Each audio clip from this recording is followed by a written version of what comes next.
Dah lama tak tengok sahabat pun dalam tu, jadi bawa jalan. Pagi-pagi dah masuk.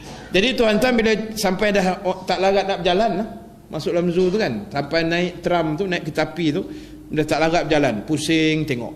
Bila kita tengok binatang-binatang ni tuan-tuan, Allah jadikan ni macam-macam lah. Allah jadikan tu macam-macam. Macam-macam bentuk, macam-macam warna, macam-macam jenis, macam-macam corak, macam-macam suara, macam-macam gaya, semua ada.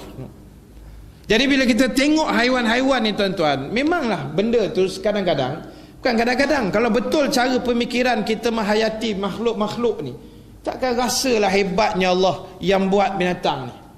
Saya ambil satu contoh, dalam beratus-ratus jenis binatang yang saya tengok hari tu ni, ada satu yang saya tertarik, namanya burung, sejenis burung, namanya burung flamingo. Burung flamingo ni tuan-tuan, color dia orange dengan putih. Leher dia panjang, kaki dia panjang, badan dia pun besar lah, dia macam bangau. Tapi bangau ni dia gemuk sikit, dia kurus. Jadi saya tengok dalam paya kat zoo tu, paling lama saya ingat saya duduk kat burung flamingo tu lah. Saya menghayati burung flamingo ni. Pasal bila saya tengok dekat situ, nampak ada dua puak. Burung flamingo ni ada dua puak.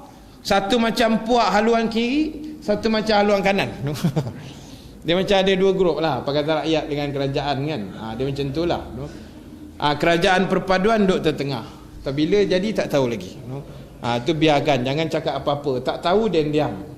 Orang tanya saya apa Ustaz, saya kata saya pun tak tahu, dan diam aja lah. Kita tak tahu apa isi dia, cara dia macam mana, kita diam aja.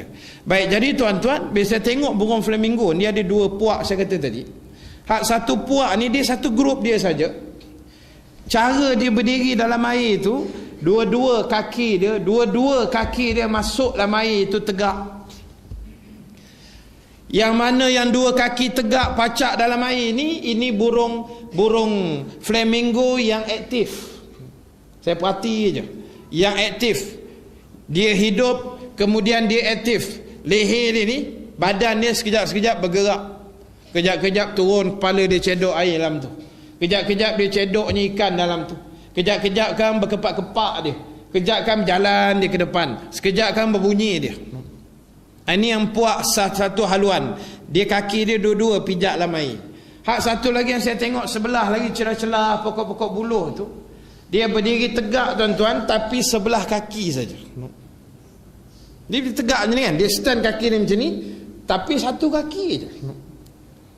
Saya cari sebelah lagi kaki kiri, yang dia berdiri tu kaki kanan.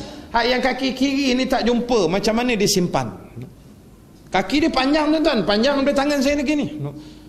Kan, dia panjang, dia simpan tu, saya tahu dia lipat dua ke, atau dia tolak macam orang jual payung, apa, simpan payung niaga tu, tolak macam tu. Saya tak tahu macam mana dia buat. So dia berdiri tegak satu kaki. Leher dia macam ni, kan, bentuk dia macam ni. Kalau dia melekat dua macam tu, dia macam love. Ya, orang buat love kan, burung flamingo, dia cantik. Jadi leher dia yang panjang tu, dia lipat bawah perut ni. Dia lipat masuk bawah perut, dia angkat sayap dia sikit, dia simpan bawah tu, dia kepitnya kepala dia tu. Tegak satu kaki. Entah tahu apa dia buat, tidur dia. Tu yang saya kata, bila kita tengok, oh hebatlah burung flamingo ni, tidur sebelah kaki. Kita tak boleh buat tuan-tuan. Balikkan try, tidur sebelah kaki kan, tak mahu boleh. Mana boleh tidur sebelah kaki, semayang sebelah kaki pun tak boleh, kejap lagi tumbang semua satu soft. Kan? Tapi yang saya memikir sampai hari ni, pasal apa burung flamingo ni tidur sebelah kaki? Yang tu saya fikir tu. Adakah dengan sebelah kaki ni dia mendapat lebih kerehatan ke? Ataupun memang tengok tu tuan-tuan, memang nampak tawaduk dia lah. Nampak tawaduk macam kita lah kan, tawaduk je. Dia macam tu lebih kurang. Dia lebih kurang macam burung flamingo juga. Jadi tuan-tuan, dia tegak sebelah kaki, lepas tu dia simpan kepala dia bawah kepak ni. Okay, daripada jauh tengok tak ada kepala, kaki dia sebelah, diam aja. Saya ambil batu kecil, anak batu kan, baling kat air kat kaki tu, dia buat tak tahu, diam aja dia. Hebatlah kan, benda yang kita tak boleh buat. Jadi tuan-tuan bila fikir benda ni nampak hebatnya Tuhan yang ciptakan macam-macam. Itu tak cerita makhluk lain lagi. Apa, buaya, badak sumbu. Lepas tu dengan macam-macam lah segala tok nenek.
Sekali-kali tidak, kata Nabi, demi Allah.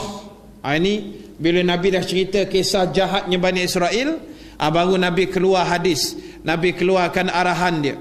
Demi Allah, Nabi bersumpah dengan nama Allah, hendaklah kamu menyuruh berbuat baik dan melarang berbuat jahat. Ini memang dah sinonim yang selalu kita dengar. Ini dia punya regu dia. Suruh buat baik, cegah buat jahat. Dua-dua mesti jalan sekali. Beriman, orang-orang beriman dan beramal soleh, ini dua benda yang berkembang. Allazina amanu wa amilus solihat. Ini ayat yang biasa kita baca dan kita dengar dalam Quran. Orang-orang beriman, ini satu puak, dan beramal soleh.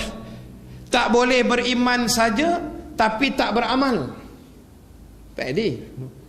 Orang yang mengaku beriman saja tapi tak ada amal, tak jadi. Ataupun dia tak beriman tapi dia beramal, tu orang kafir.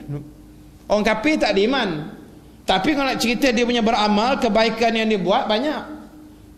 Tetapi Islam letak iman dan amal soleh, ini dua benda yang mesti digandingkan. Amar ma'ruf nahi mungkar, suruh yang baik, cegah yang mungkar, ini dua benda yang mesti digandingkan. Dosa dan pahala, ini dua benda yang mesti digandingkan.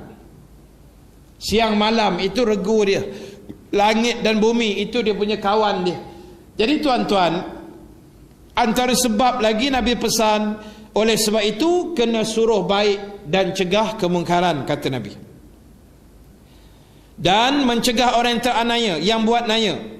Dan hendaklah kamu cenderung mengajak mereka atas jalan yang benar sebagai satu kecenderungan, dan menahan mereka menurut hak sebagai tahanan, atau sesungguhnya Allah Ta'ala akan memukul dengan hati-hati setengah kamu terhadap setengahnya, kemudian dikutuknya kamu seperti mana mengutuki mereka.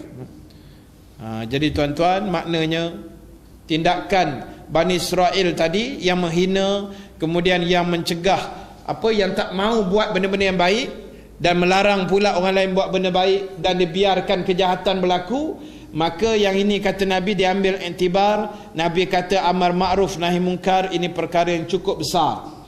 Kalau kita tinggalkan amar ma'ruf dan nahi mungkar ini tuan-tuan, kita akan dilaknat oleh Allah. Sebab itu perlunya ada orang-orang yang baik, orang-orang yang berani, orang-orang yang cekal hatinya untuk menegur kemungkaran-kemungkaran yang berlaku dalam apa cara dan apa situasi sekalipun. Supaya, sebab itu saya kata tadi, pentingnya kita mengaji ni, pentingnya kita mengaji. Dan tuan-tuan pun dah tahu seluruh negeri Selangor dah ada pentadbir masjid yang baru, pentadbir yang baru, dan mudah-mudahan semua pentadbir yang baru ni akan buat pembaharuan di masjid masing-masing. Macam mana yang saya sebut